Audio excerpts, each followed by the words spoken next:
All right, another episode of Stuck in the Middle podcast. Yeah, there was the honest man. Those who we have in the building today, because Hey, we have a research scientist, a global youth ambassador, and an activist. Ladies and gentlemen, put your hands together for Jonas Paulus. Yeah, it's like when you have special people like this in the building, man, or in town, you just gotta grab them before they pass you by, and appreciate Mane, who's an avid listener to the program, and also Ngeso, who's also an avid listener to the podcast, making a guest suggestion. Like we said, stuck in the middle 237@gmail.com if you have anybody in mind you wanted to stop by. But yeah, welcome to the pod. Thank you guys so very much. I'm really glad to be on the program, and thanks to Nane and Gay who pushed me. Gay told me you have to be on this program. I was like, you have to bribe me, but I'm really glad that I could make it. And you guys are doing a marvelous job. Thank you. I think I came across this program where you guys had a live interview with one of your guests, and I had no idea you guys were the ones doing it. So this is a good job, and all the best, and keep up the good work. Thank you very much. Appreciate it, man. Appreciate it. So Hope for Children, Cameroon. I just want to dive into before we come back to who you are. You know what I mean? Like in Stuck in Middle, we like to go in depth, like find out what a person's story is and how they broke out of modes. But Hope for Children, Cameroon. So to me, there is this word called hope. Hope that's the only thing you've got left, and everything looks like it's falling apart. If you don't have hope, then you're a dead person. So we all live in a very complex society. So many wars, so many conflicts, and every single day, people ask the question, what's happening?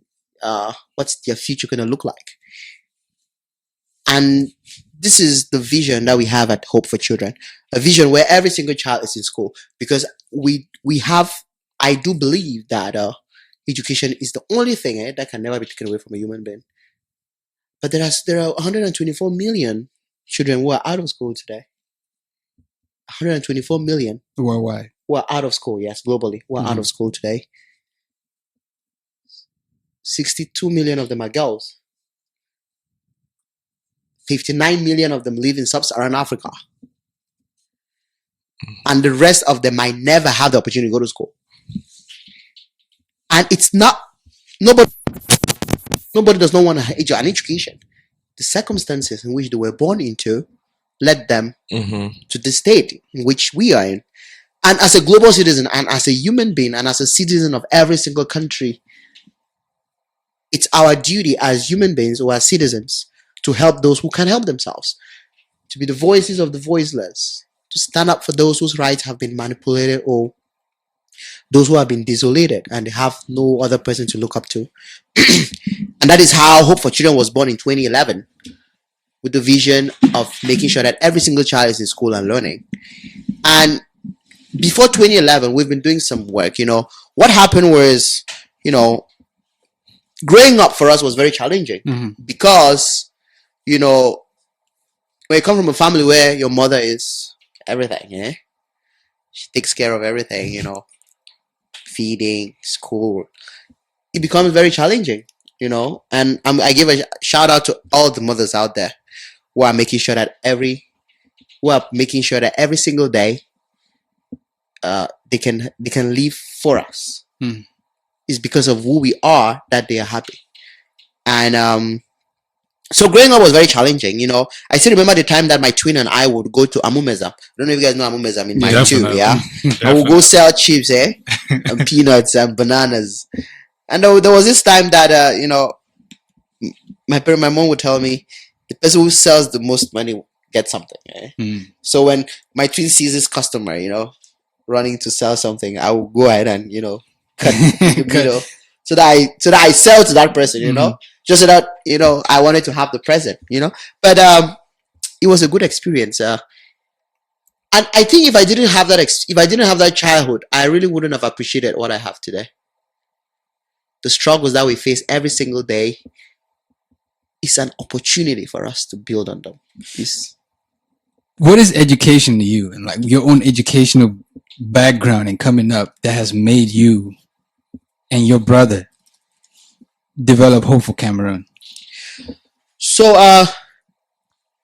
my mother, I will tell you, my parents, they didn't really have money. We just like you all. We all from Africa. We all come from very middle income families, and but our parents all wanted us to go to good schools, right? Not just any school. So, but we went to St. Bede's College. So shout out to all the Sabitans out there. So I did 7 good years in St. Bede's. The discipline in St. Bede's was just crazy, and it's because of that discipline that where I am today. Mm-hmm. Self-discipline is the virtue that every single human being should have.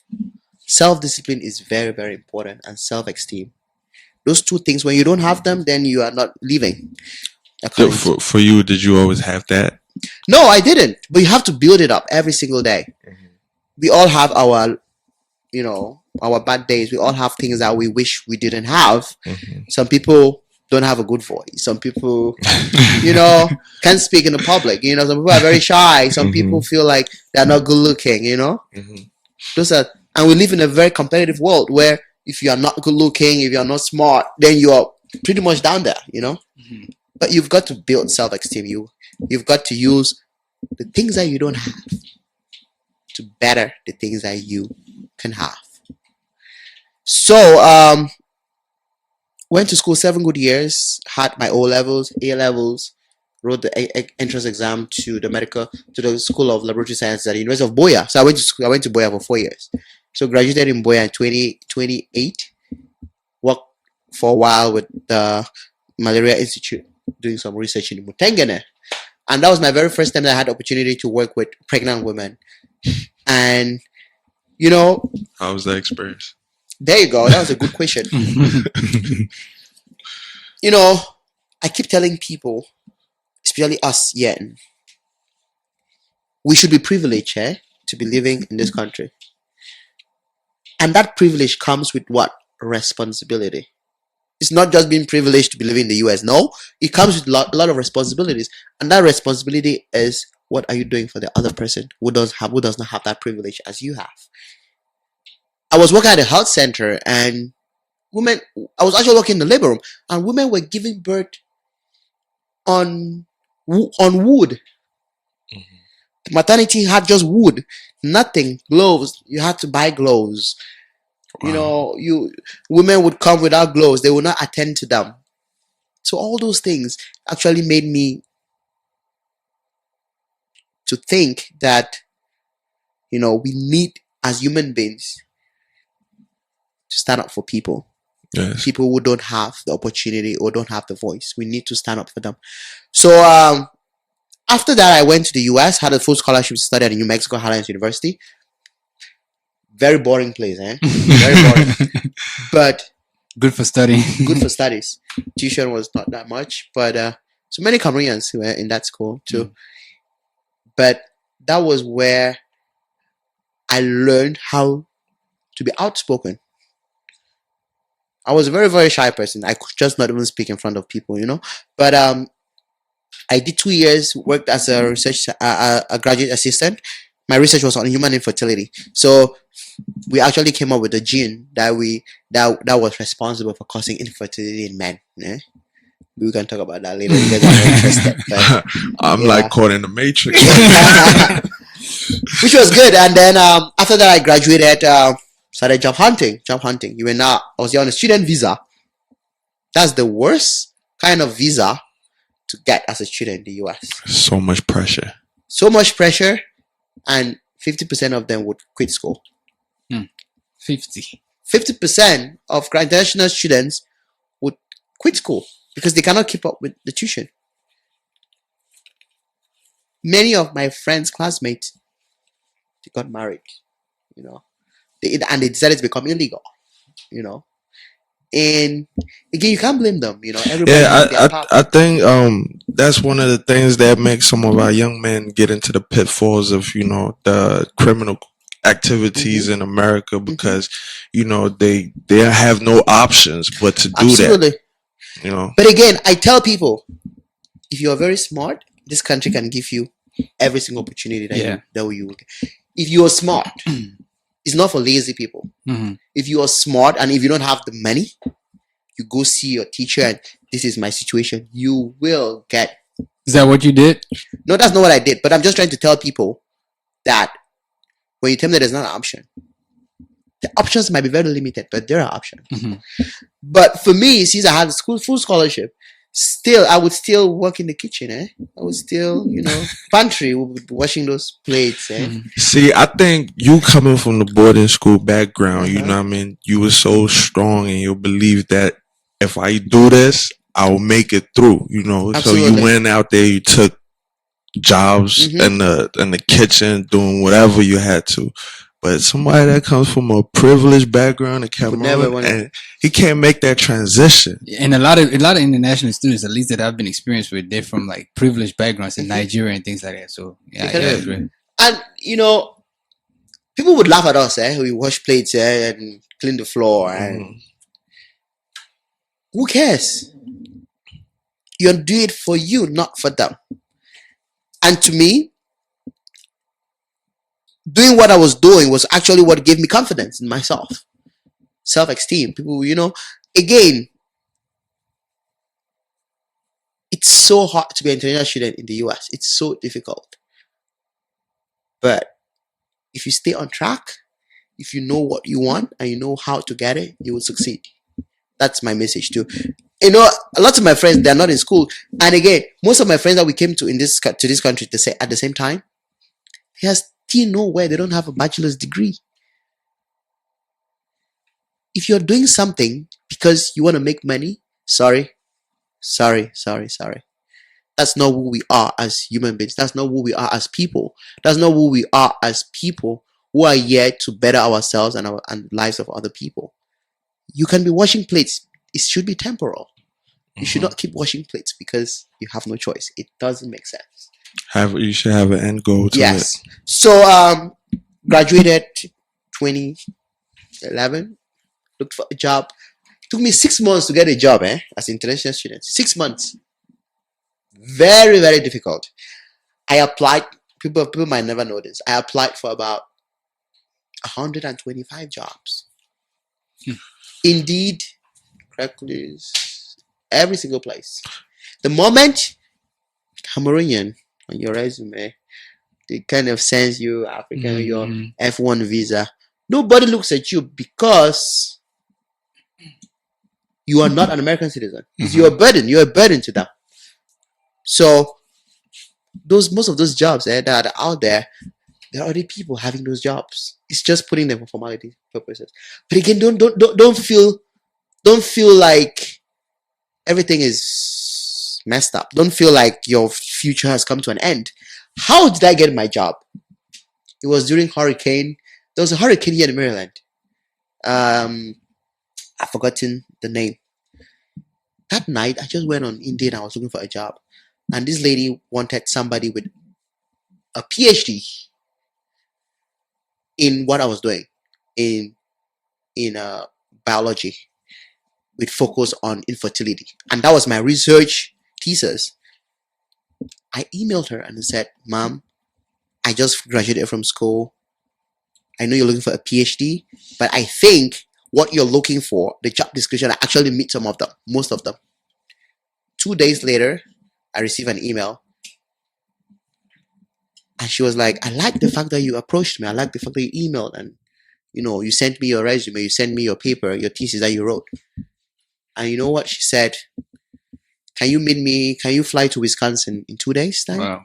I was like, even today, I'm going to fly even today, if that's what you want. Even run. Yes. So she booked for my flight, told me to contact her assistant. I went to Wisconsin. Very, naive as I was, I had to do a presentation. I did a presentation in front of professors, in front of PhD holders on my thesis.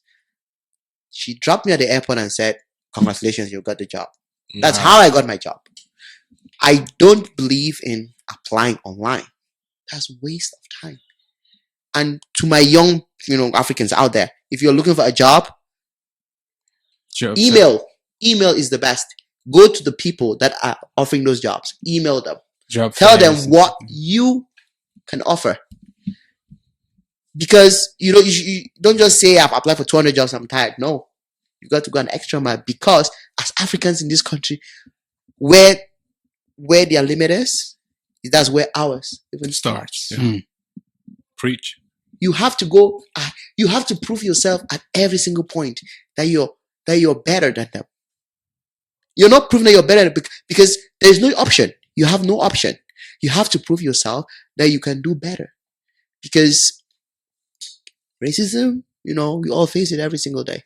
But again, I worked for 4 years in Wisconsin as a research associate. I liked my job, but funding became a problem. And when funding becomes a problem, the first person to kick out is you, who is on a visa, because you don't have any use for us, Yeah. You don't have any use for us. So what is this anthem? By the way, that's a Canadian. Sorry, yeah, That's a Canadian side popping up. I became just, I become addicted to that, to that last A-E-H. But never mind. Go ahead. So, yes, so I became, so it became very difficult for me to keep the job because of funding. I was given 2 weeks to get a job. Imagine coming back from Cameroon. You just met your family after Christmas, after New Year. Sorry, on the 3rd of January, and you greet your colleagues, and then your boss come and say, "You just come to my office, and we got something to talk about." Paulo, sorry, we don't have money, and we're thinking we're gonna let you go. But you being there, you just came back from Cameroon on vacation. Do you think that kind of influenced that decision a little bit? Like, this guy's on vacation. Like, no, we as a full-time staff, you have vacation hours, things like that. Yeah, you have vacation hours. It's just that there was no funding. But I'm like, the first person to go. I'm like, you can't just tell me I'm gonna lose my job and you give me 2 weeks to get a job, bro. Within those 2 weeks, that was the worst time I ever lived on earth. That was the worst time I ever lived on earth, because you're online every single day, just waiting for that person to post that job. Wow. When you go on Indeed and they say posted 32 minutes ago. Yes, that's the job you're looking for. Not 2 days ago, because it's already gone. So that was my story every single day. Wow. On the computer, looking for a job. I had no choice. I was on a visa. I could not get a job out of my institution because they were the ones sponsoring me. So I started knocking at doors. My boss said I could give you a good recommendation letter. I said, okay. I started knocking at doors. Please, I'm looking for a job. So I went to this guy, and he was actually looking for somebody. He hired me. I was so happy. I worked for him. Then later, I started working now on research on the cancer of the esophagus.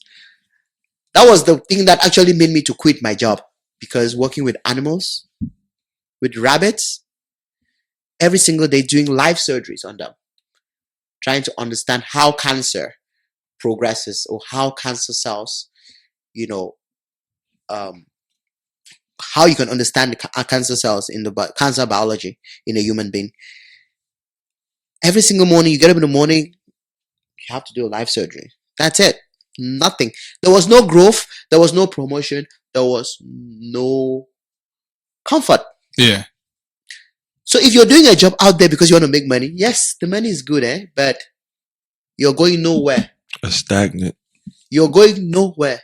That's the reason why when I see my fellow Africans, coming from Africa, I want to do nursing. Yes, nursing is good. But you should be thinking what you got to do with that nursing. If you're doing nursing because you want to do nursing and you're passionate about nursing, good. If you're doing nursing because you want to make money, that's where the problem is. So do the things that make you happy. The most important thing is, in here, am I happy doing what I'm doing? If yes, you're in the right track. If no, you got to think otherwise.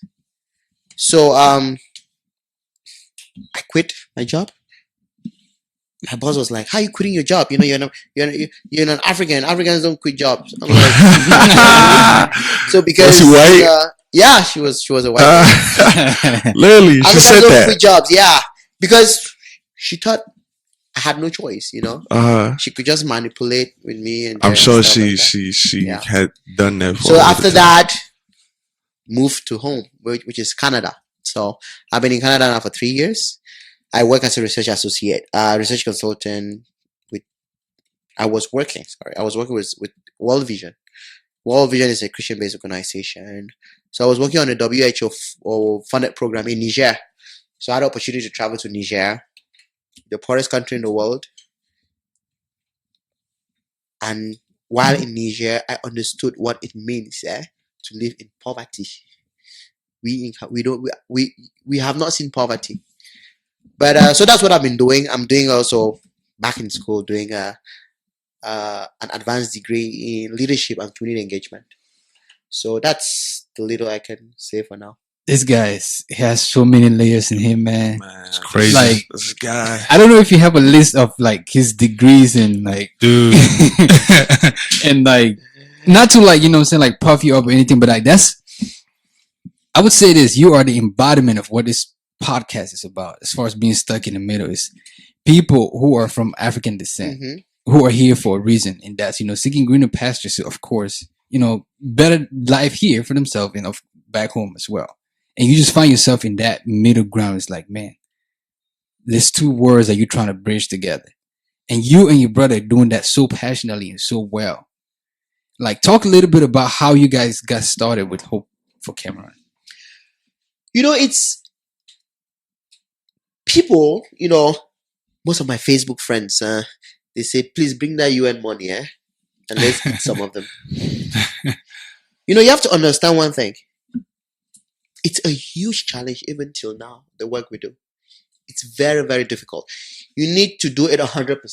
It's not 50%. It's not 85%. It's not 99%. It's 100%. That is why passion comes in. And passion could come in two ways. It could come in because you lived it, or because you experienced somebody who went through that circumstance, that same situation. For us, we lived it. You know, most Africans here who come to the US, most of us are not from rich backgrounds. We are all from struggling homes. Our parents sent us here for one thing, to better ourselves so that they can be better off. Yeah. To better ourselves so that they can be better off. You're the golden ticket. Absolutely. And so when you come to the US and you mess up, or you go to Europe and you mess up, sorry, you have to think otherwise. That's where peer pressure comes in, peer influence. The kind of friends we keep, the kind of people we hang around with, actually makes us make the certain decisions which we may regret. But so how did we start? You know, when I was in St. Beats, you know, they'll give us pocket money. They'll give you money for the term. You know, but my twin and I will save our money. We save 5,000 every semester, every term. We know what they call bank now in Cameroon, small bank. Yeah, piggy bank. Where you piggy bank, you put your money inside. So we will keep that money at the end of each term. It will be up to, at the end of each year, it will be up to about 40,000 francs. That's $80, pretty much. So that money we would use it to buy pens, school books for kids that we would see at school walking barefooted, you know, going to school. Because to us, we believed that it's our duty to not see a child suffer. If you are in a position to help, you must not be a billionaire to help. You must not. Tuition in Cameroon is 2,000 francs for 1 year. That's like 25. That's 2,000 francs is $4. But we've got to look at ourselves. The privileges that we've got, the opportunities that we've got, what are we doing with them? You cannot be better off if the person next to you is not better off. You cannot be safe if the person next to you is not safe. Because you're going to be scared this person might attack me at night, or, you know, or come and steal or rob you. So we've got to help other people. We've got to help the children of the world. There are so far 124 million kids who are not in school. They would never be in school. 62 million of them are girls. 59 million of them live in sub-Saharan Africa. Girl marriage is a big problem in Africa. Mm-hmm. So the reason why we decided to start for Children Cameroon was because we wanted to make sure that every child is in school and learning. When a child is at home, that child is very vulnerable. Early marriage, child abuse, trafficking. And also to make that child just to enjoy his youth or childhood of going to school just with us, just like their friends, So we started Hope for Children 2011. So since then, we've sent over 1,300 kids who have benefited from our programs. That's 1,300. So we work in the area of sanitation. We build toilets so that girls, especially girls, can stay in school and learn. Because we realized that lots of girls were not going to school because when they were on their periods, they felt uncomfortable. Also, when schools don't have toilets, girls have to walk long distances to get in the bushes, which is not safe for them. So they'd rather stay at home. And so we also work in the area of agriculture. So we try to promote safe foods in school. So we provide school. We start school gardens so that kids can learn how to grow food in a sustainable way. Their own local foods. Teach them the basic skills so that they can grow their own foods at home. We also built schools. So we just completed a school last year. We handed it over last year. Provide benches, uniforms, pretty much everything that makes a school safe for a child to learn. So that's what we've been doing since 2011. And we keep doing more. And we're trying to expand to other communities in Cameroon. So is it just going to be Cameroon, or do you plan on going to other countries in Africa? It's just going to be Cameroon, bro. That thing is not easy. This philanthropy work is not easy. First of all, funding, personnel. Just going to ask how you guys funded. It's a big problem. Funding is pretty much self-funding. So we have a group of about 8 amazing Cameroonians who are all here in the US and Europe who are part of our team. Mm-hmm. Shout out to them. They have been doing an amazing work. So imagine young Cameroonians studying in the US, some of them are working, actually devoting a certain percentage of their salary towards making sure that kids can stay in school and learn. That to me is phenomenal. Mm-hmm. And there are so many of us doing that in little ways, And I encourage everyone to do that because you can't be anybody if you don't lift people up. You've got to lift up their spirit. You've got to lift up their souls. You've got to make them happy. It's our duty. That's our legacy. What's your legacy going to be? What are they going to be talking about you when you leave this world? And I think that's who we should be. People that are caring, loving, compassionate, and happy seeing other people succeed. So yeah, man, it's sure if you're listening, you get a chance to check out the Facebook page. Some of the the stuff that you guys do, the videos, it's reflective. Yeah, it's inspiring, man. And you guys are also involved in you also do gender equality. Yes, so that's another big topic, So So I always get into argument with my male friends. When you talk about gender equality, what does it even mean?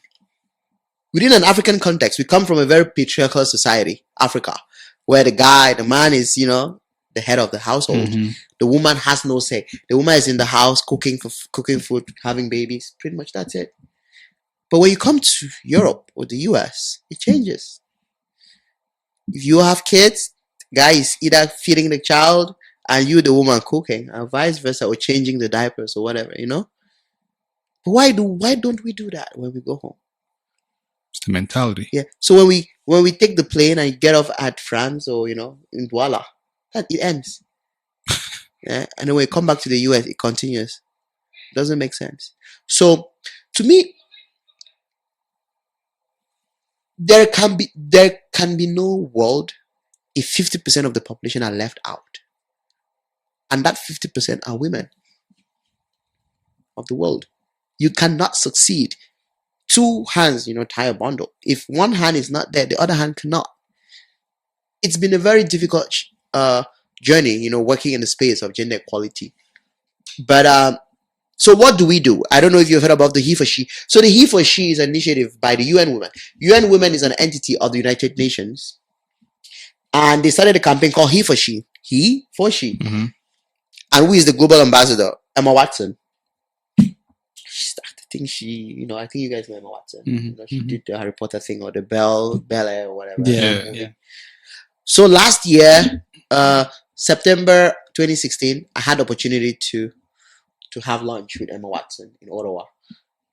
She selected 8 of us globally who are doing work in the field of gender equality. And what are we doing? We go to the villages and tell those men, those pars and young boys, don't beat up your wives.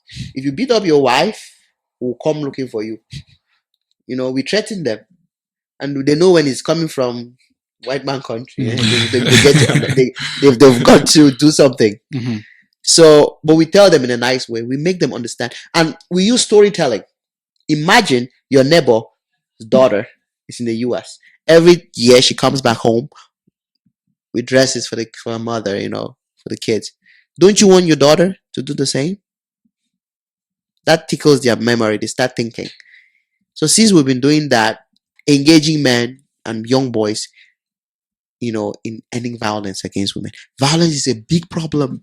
It's a big problem in Africa. And if we want to continue doing violence, then there is a problem. There is a big problem. Because violence is when you have self-esteem.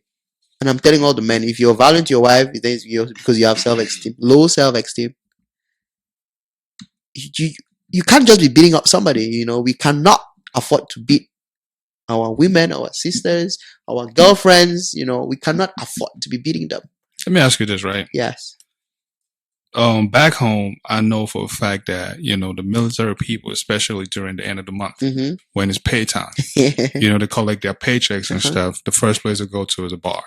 So they drink half of their paychecks. Some of them, the entire paycheck, right? They get drunk, they go home. And the very first thing is, women, they go, oh, so you're coming home drunk. That means you got your paycheck.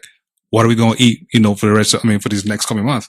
The man is like, oh, you figure it out. And if the woman wants to talk more, he's going, beat the woman. Like, have you guys addressed this situation with the military people? Or is it just in, the villages that you guys? Yeah. So pretty much we haven't worked with the military, but we work with women in the local village, in the villages. Where a woman goes to the market, sells njama, sells whatever, comes back home, the guy is just crossing the legs and just waiting in front of the door. I need that money. The woman is pretty We've much told the women, don't give any money to your man. If you're giving, it's because you want to give it. Mm-hmm. And if your man attacks you or beats you, call us. So the men, so we were talking to the men while their kids were there. Their wives were there. Well, I asked this guy, what? And this is actually what we did. We went to a school. We brought all the men from that village in that school. The women all came. The kids were all there, and we're asking the men, "Have you ever beaten up your wife?" No one answered, and their wives were laughing. So I asked them, "Why were you laughing?" They said, "Because they don't want to speak up because they're lying." We told the men, if we say you've beaten up your wife, we will know and we'll do something. And we will recognize those who promote their wives, those who respect their wives. And that has completely changed the mindset of this man. How so are you promoting? Sorry? How so are you promoting the ones that don't beat on their wives? So what we do is, we tell them, if you don't beat up your wife, we're gonna help your kid at school. Mm-hmm. Okay. We're gonna send you school. We're gonna help your kid at school. That's a good strategy. Majority of them would rather not beat up their wives because they know that their kid is gonna go to school. So they're trying. So imagine, but again, that's not supposed to be the case. Right. As a father, you've got to take care of your kids. You should not be taking care of your kids because somebody has given you a condition. But again, in Africa, within the African context, you must use these little strategies. You must start from somewhere. Okay, now that their kids are in school, how can you push it forward? Now you're telling them, don't even beat up your wife, because even if you beat up, I'm not going to send your kid in school, but I'm going to do something. So it's been helping, and now more men are bringing their daughters to school. More of the fathers are bringing their daughters to school. We're having more girls in school, enrolled in school, and the message has gone through all the villages, such that even the chiefs are getting involved.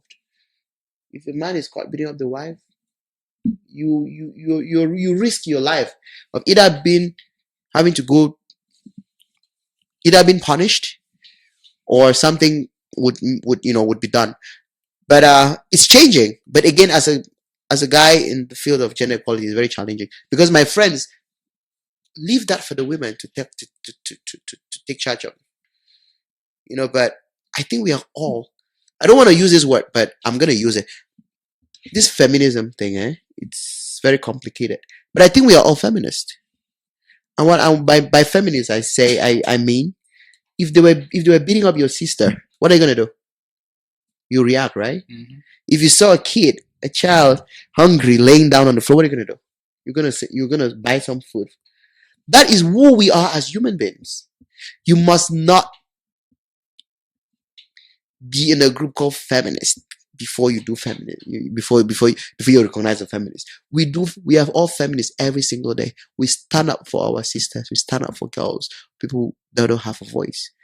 So it's just a matter of acknowledging it and doing what is right. Because a world where 50% is suffering is no world. It's a useless world. And we've got to end that. And we should not see women as competitors. We should see them as partners. Speaking of women, you got a chance to meet one of the most powerful women in the world right now, the Queen. The Queen? Yes. Queen of England. Queen of England, yeah. How was that experience? And so, actually, today makes 2 years exact that I met the Queen. Oh, wow. 2015, June 28th. That's a strong woman, man. She's a very brave woman. She doesn't speak much, but her actions speak for itself. Yeah. So that was the best moment of my life. When I was thinking at the time we're selling, bananas, peanuts, and this guy was Tamaya before Tamaya. Well, I wish, But again, humility is one key word which we should all embrace. Humility and respect. If you're up there, respect people who are down there, because you never know when it's gonna flip. Yeah. It could just flip like this in a minute, and you're done. But I got the call from Buckingham Palace. December of December of 20. Hope for Cameroon.org.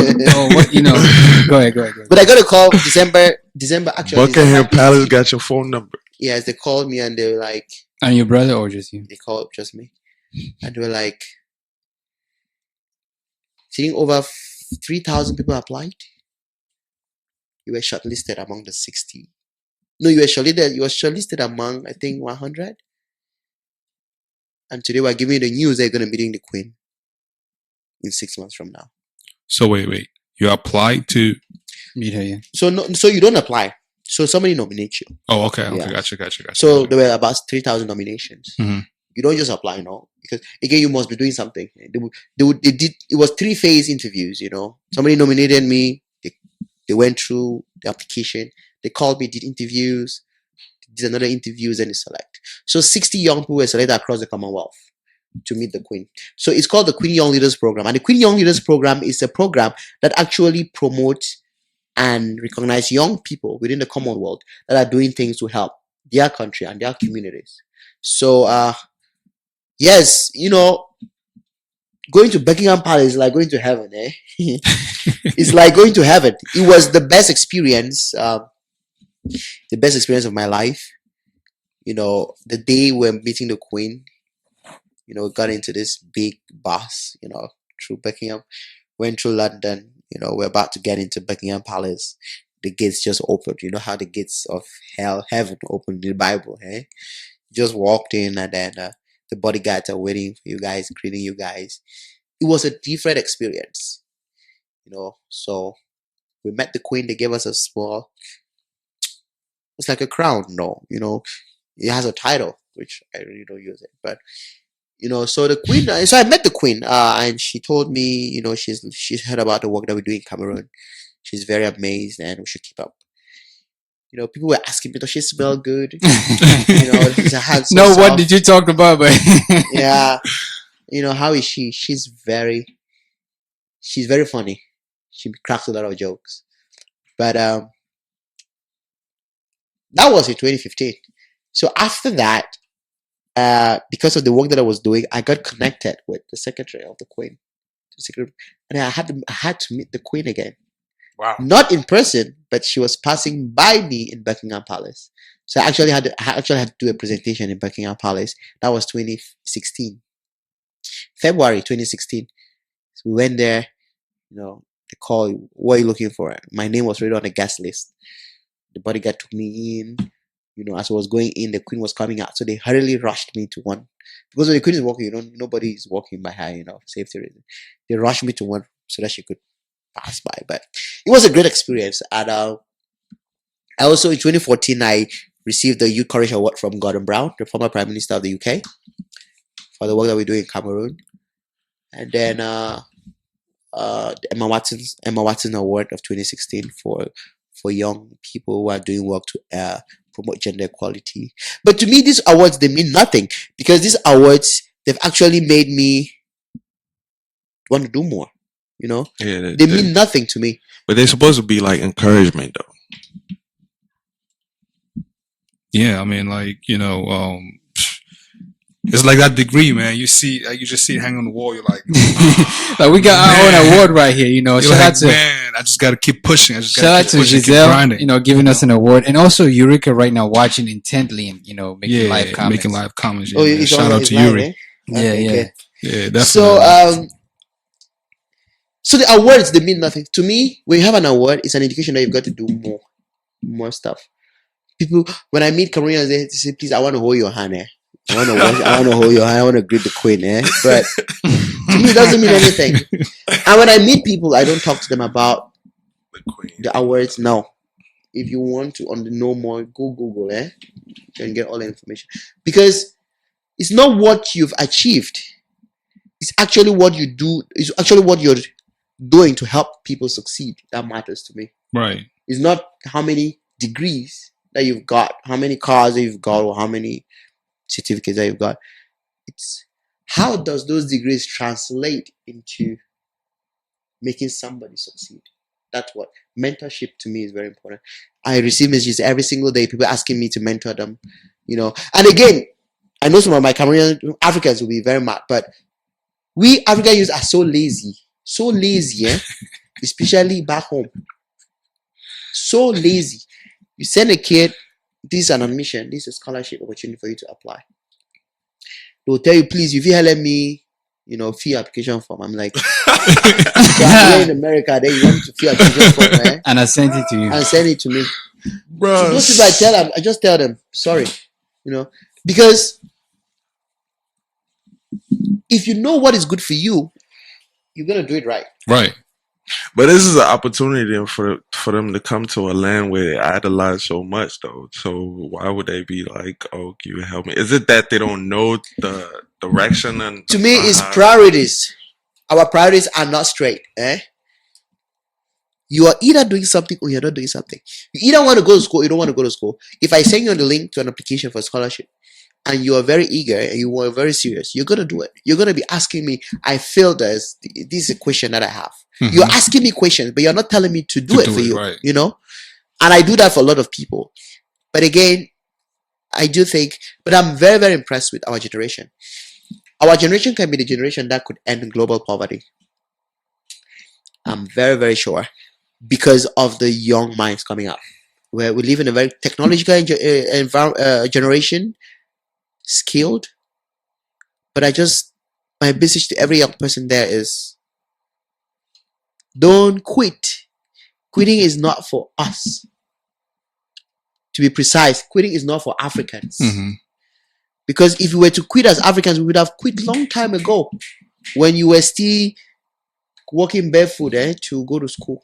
Yeah, that's You'd true. have quit since. So quitting is not an option. You've got to struggle.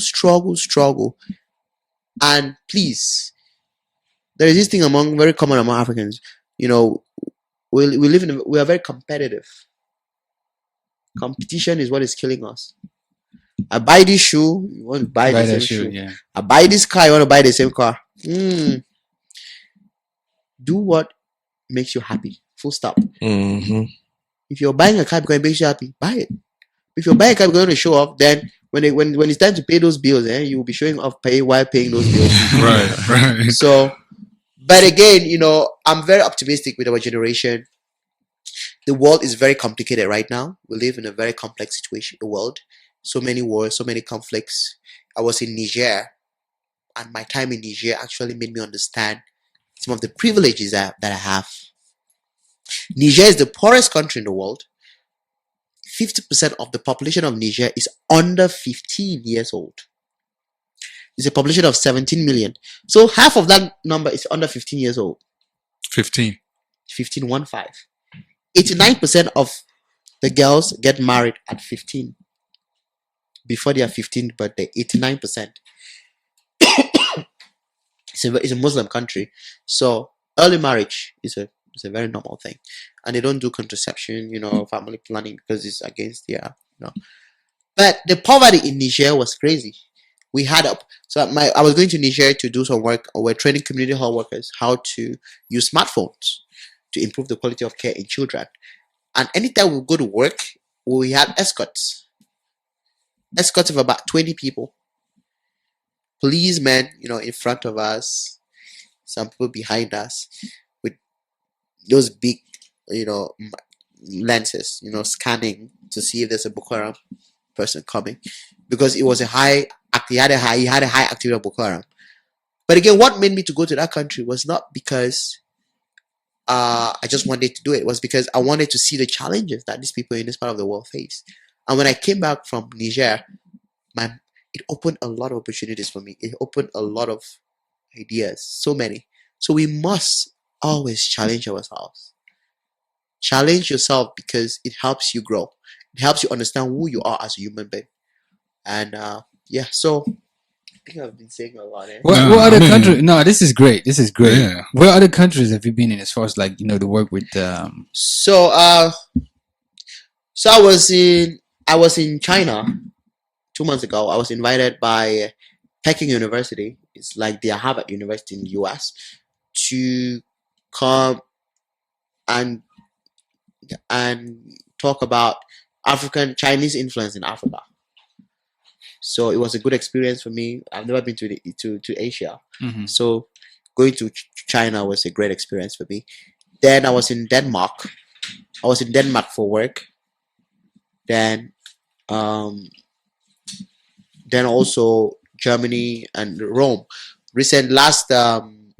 Last September, I received an invitation from the Vatican. To the Vatican was inviting 60 young people to come and talk about the issue of child trafficking. And they wanted to get perspectives from young people how we can end child trafficking. So it was a good experience. I met the Pope, and that was another experience that I would never forget. And when I met the Pope, we shook hands, and he told me, "You should pray for me because I'm a sinner." That is what he told me, and I'm never gonna forget this. That to me is humility. That to me is, we are all sinners. We can all be better people. So we should not see somebody and just say, okay, this person. We need to be humble. Humility is very key. So and then next, in about 2 months, in July, August, I'm going back to Denmark for a training. So the UN selected about a couple of us to be there for a 10-day training. So, but the travels, and again, the problem with the travels is, people think I have money. They think there's money in the bank account. Because every time people my air miles don't surely flop past, and can they borrow and stuff like that. But again, it's because I don't work at the moment. You're either doing something, you're either working or you're doing something that you're passionate about. You cannot be doing the two. It's hard. So when I quit my job, I was like, I'm gonna just focus myself on this, the work that we do in Cameroon. It's hard because how are you gonna pay your bills? How are you gonna pay your rent? It's very challenging. It's a very, very tough question. But where there is a way, where there is a will, there's gonna be a way. Right. That's what I believe. So how's life in Canada right now? Canada is good, It's very beautiful. The beautiful city in the world, And the six. Very diverse space. I love it so much. People from all over the world. I've met people from Vanuatu. What part of Canada are you? Toronto. Toronto, okay. I've met people from Vanuatu. Have you ever heard of Vanuatu? Never. Vanuatu is like the islands, one of these small islands. Where, in Asia or what? Do I even know? It's, around Fiji, them, Yeah, Fiji. okay. So it's a very Definitely. so it tells you that it's a lot of diversity. Mm-hmm. A country where 50%, 40% of Canadians were not born in Canada. They all immigrated to Canada. Mm-hmm. So I really love it. It's very expensive, It's very, very expensive. So if you're coming to Canada, make sure you're gonna get some money. Housing is very expensive in Toronto. Was it like that when you moved in there? Because I watched the documentary. It says because Canada allows, if you come in and invest into property, you get to be a resident. Yes. So a lot of wealthy Asian, they come in there and they buy a lot of property to get that residency. You're very on point. You're Okay. very right. So in the next 5-10 years, it will be Canada will be all over. Canada will be taken up by the Chinese. They have properties, they have houses. There is a big problem in Canada. Most Africans, because Canada has what you call the skilled workers program. Everybody in Canada who is of African descent, pretty much came through that program. When you come to that program, it's so hard for you to get a job because Canadians want to hire only people who went to their schools. So it's so hard for you who studied outside to get a job. It's so hard. I know people who have been there. I know pediatricians who are driving Uber, who left pediatricians who were pediatricians in Pakistan, in Egypt. They're doing Uber. Is it the same thing as the H1B1 the visa thing you did when you were No, here? this one is more like a skilled workers program. So you're coming to Canada with a skill. Okay, so it's a point system. It's not like a lottery. It's not like the US lottery. Mm-hmm. It's a point system where if you have a certain level if you have a certain education, you have certain number of points. If you speak French, you have certain number of points. But that's weird though. If it's a point system and it's meant to employ people coming in with skills acquired from other places, Well, that's what encourages people to go and apply. But when you get there, it's different because the market is so tight. It's so tight. So imagine people from the US are moving to Canada. People from Europe, pretty much Europe is gonna be empty pretty soon. Everybody's moving to Canada. Now they've even launched another one they call Express Entry. So within a year you can be in Canada. So it's a very good place to raise family. It's a very good place to study. That sounds like something you don't want to say near Donald Trump. Well, I know people left because of the following day when Donald Trump won the elections.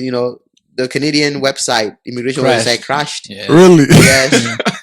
It crashed. So I want to go back to Hope for Cameroon. Mm-hmm. You're going down in December. Yes. For what purpose? So we just go home pretty much for work. I mean, in September or December? I might go in September. Okay, yeah. So, it's hard sometimes working from distance. You need to go and see what's happening. Mm-hmm. Where is it in where do you see Hope for Cameroon in 5 years? Let's say. Good question. I want our vision is one where we want to see a community of people who are very resilient, and our goal actually is to ensure that every single child that passes through our program actually gets something doing, something that they are passionate about. Are you either if you finish high school, if you finish class 7, as they call it, you want to do hairdressing, carpentry. To us, education is not everything. Yeah. You can't force a child to go to school as our parents are forcing us now. You must go to school to become a doctor. You must go to school to become a lawyer. Hell no, it's wrong. It's wrong. Let the child figure out what they're best at doing. So that's what we're doing now. When kids finish class 7, go class 6, we ask them, what do you want to do? They tell us, we want to do this, we want to do that.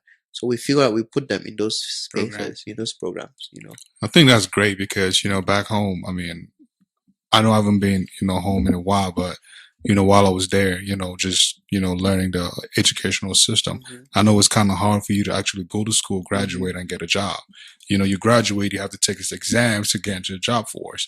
But for those who actually went through a vocational education, it's easy for them to get in because they were hands-on with absolutely it, and all that stuff. So, and to me, right now, vocational education is key. It's very, very important because you can create your own job. You don't need the government to. Yeah, that's what I was trying to get to with you. Like a venture capitalist, are you going to look into like sponsoring kids who want to start up a business, like give them a small amount of funds? Absolutely. So our goal is pretty much that's in 10, 15 years, to start like micro loans, where we can give like, imagine giving 25,000 to a woman to start a rabbit rearing. That's what some NGOs are doing. Some NGOs are giving a sheep to a family. And after 3 months, they have like 8 sheep. Turnover.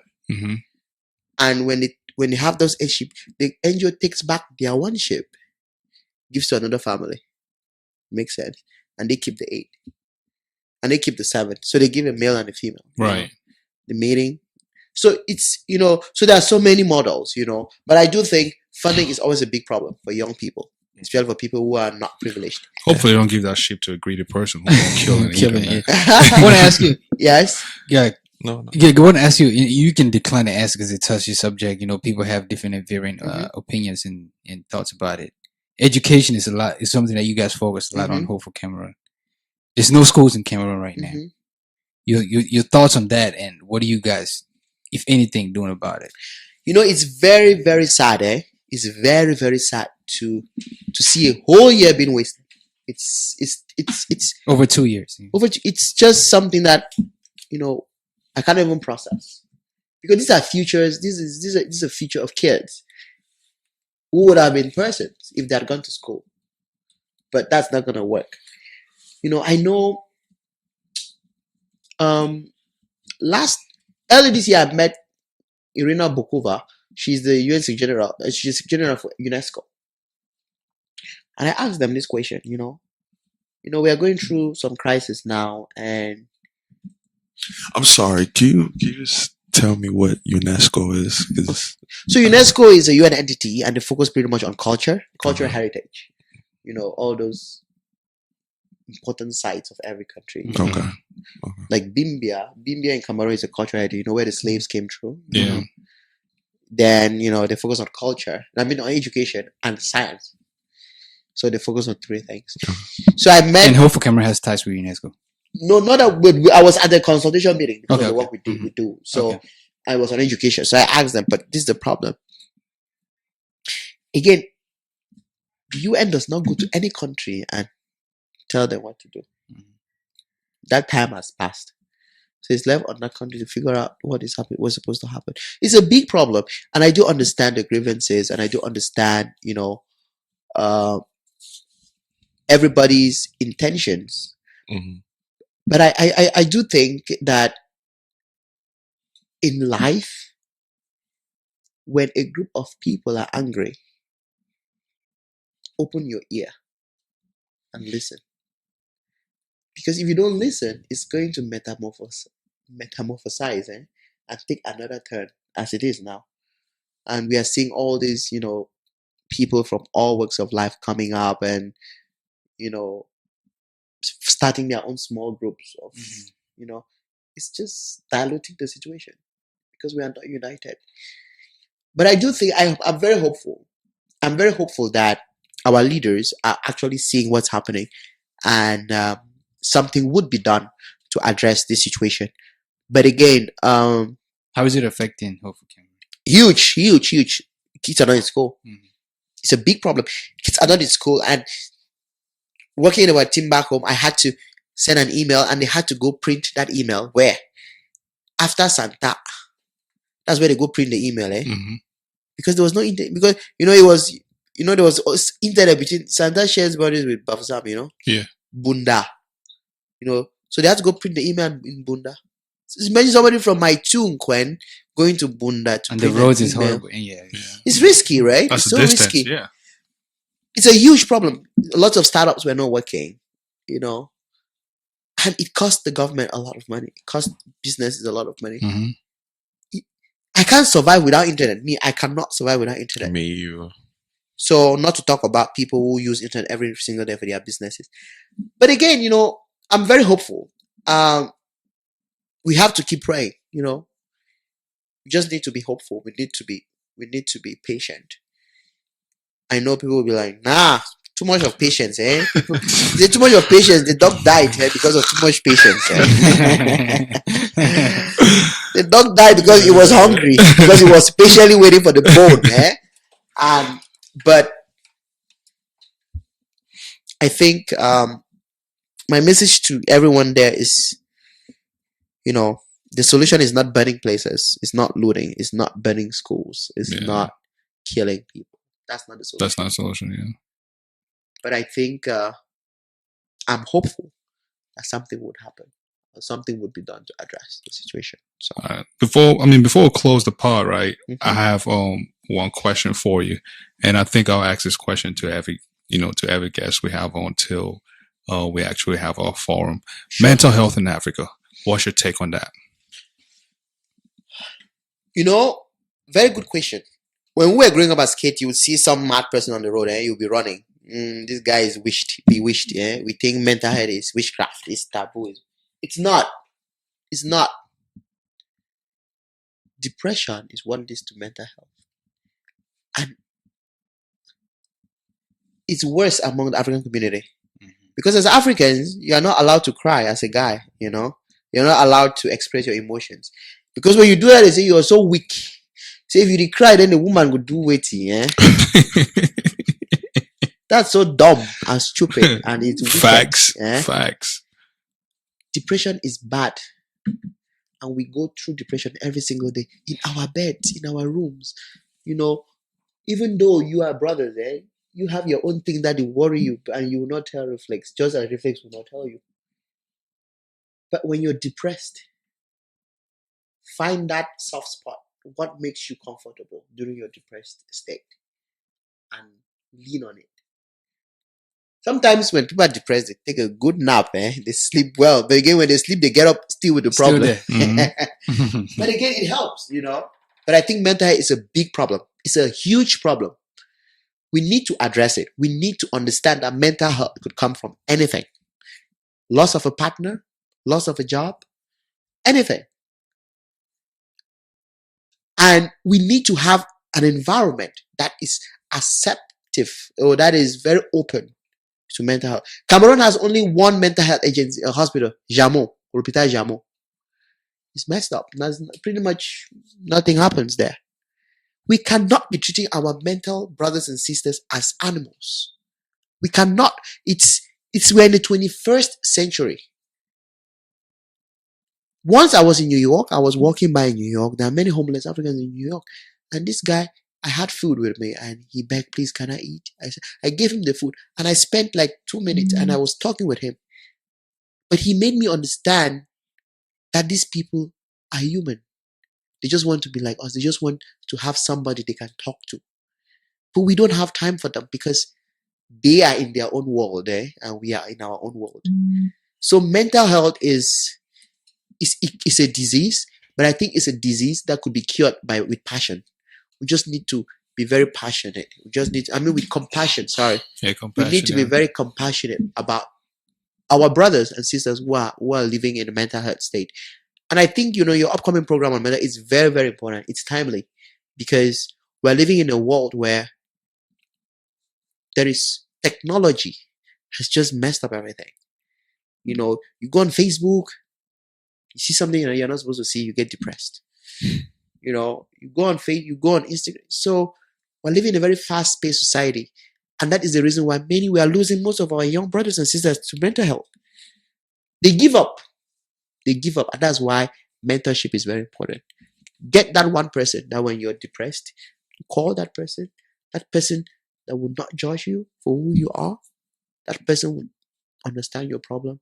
And even if they cannot even help you, at least he can be there for you at any single point in time. So I think mental health is a very big problem, and we need government, we need civil society, we need partners to actually address this. We need mentorship. We even need to prevent us from getting to that state even. How do we prevent? Happiness. You know, life is too short. Life is just too short for us to be so concerned about little things. I could be going out tonight and a car hits me, and you know, and that's it. Why should I have you in my mind? Why should I have you in my heart? You know, I never chop flop. Then I will keep you in my heart too. That's too much of waste of energy. You know, we brought about relationship, just too many things. Live an open life. You know, live a simple life. That is what matters. That is what makes you succeed, and that's what makes you happy. So forget about the little things that happen. You're not the first and you're not the last, But if you're so concerned about this person talking behind your back, that person is because you're important. If you're not important, they will not even call your name. That name does not exist. So if you hear somebody talking behind your back, clap for that person. Say, you get my time. When we were talking about, I was sleeping. I was taking a nap. So make them understand that what they are doing is stupid. But we bother about so many things, just too many things. It's just too much. And our parents, look, our grandparents, they didn't have. They lived on $1.50 a day, less than $1. They would eat fufu and jam from January to December. They would not buy shoes, nothing. They didn't even have toothbrushes, but their teeth, they're still white. How did they survive with their wives? They lived happily. The mother would go bring food, they would eat. They were not bothering about this person gossip about. No.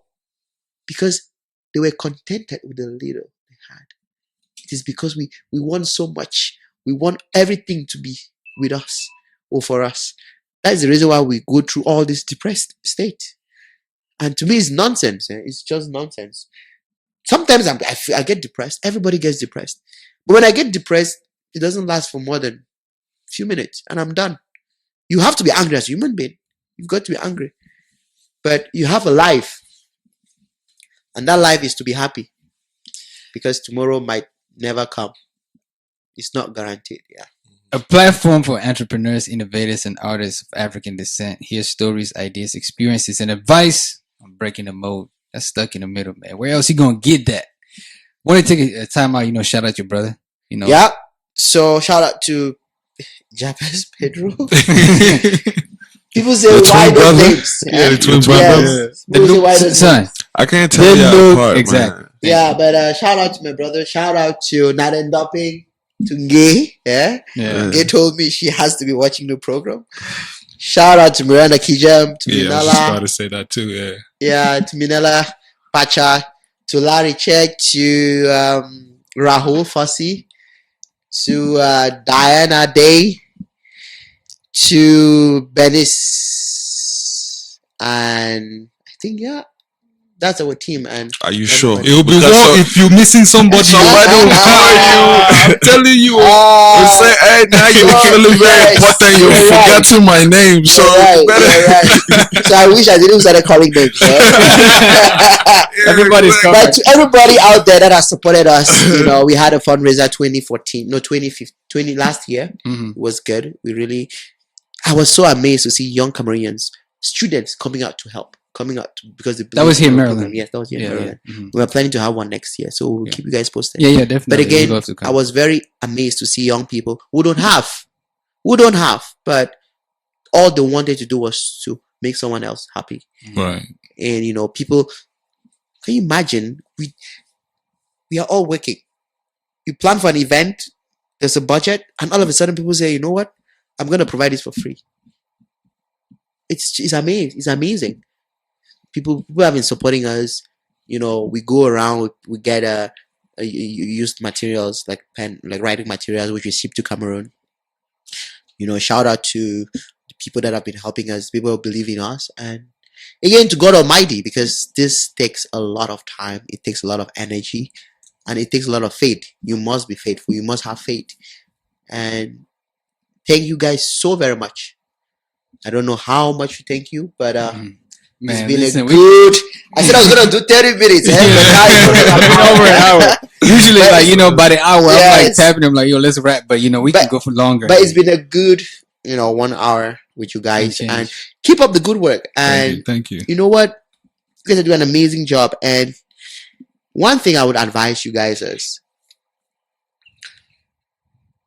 there are so many insignificant people out there doing amazing things. Reach out to those people. It's very important, because my story is already out there. You know, what I do is I can recommend some people. Definitely. People whose stories are to be heard, but who don't have the means, they don't have the connections, to shed a light on who they are as persons and what they do and how they do it. So my advice would be to reach out to those people, because we learn every day, from people, and you guys are just doing an amazing work, and I wish, but I'll keep in touch, and I'm gonna make lots of recommendations for your show. How can people, get involved or get in contact with Hope or you? You know what? Facebook, but with my organization, our website is actually under construction at the moment. We had some people from Turkey. I don't know where they came from. They hacked our website. I don't know, but we are working on that. It's just Turkey, now Russians. It's crazy, with a message, you have been hacked by us, that's what. So we're actually working on that. But if you want to reach out to me, you can reach out to Reflex, to AK, everybody here, and they will get in touch with me. Or you can reach me at Facebook, Partner Noster, or you can email Hope for Children Cameroon @gmail.com. So Hope number 4, not F4, but 4 as a number. So Hope for Children Cameroon @gmail.com.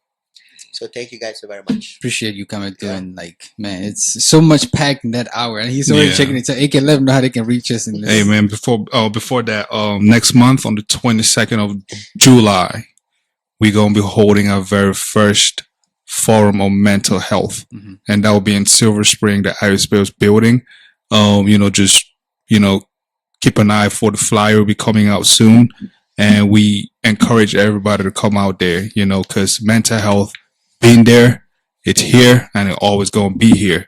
So together we could reduce the stigma labeled on mental health in the continent of Africa and here in the diaspora as well. Please join us. Join us. Let's talk about this. Let's put the word out there.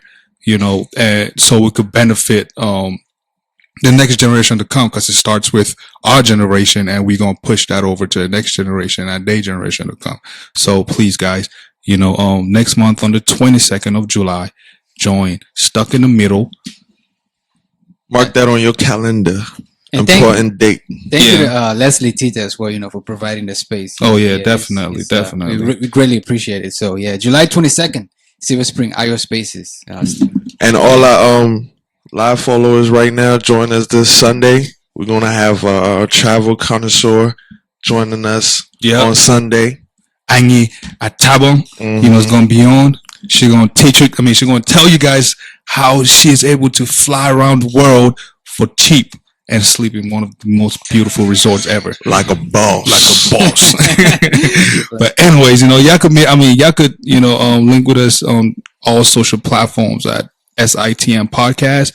And don't forget to email us at stuckinthemiddle 237@gmail.com and visit our website, stuckinthemiddle.com. I mean, sitmpodcast.com. Man, that thing is always tricky, man. It's very, very tricky. It's very, very tricky. I just need to remember that everything is SITM podcast. Blame that on me. I started that. Bro, listen, man, it's been a great hour and change. And, thank you so much. Like you said, when you're having the next fundraiser, we definitely would love to get, it was very encouraging and very. Yeah, you embody what this platform is about, and we appreciate it. Yeah. And as Muhammad Gandhi said, that's my best, role model. Him and Mother Teresa of Calcutta. Okay. Muhammad said, "Go be the change you want to be." Or you want to see, sorry. And Mother Teresa said, if you cannot feed 100, feed just one.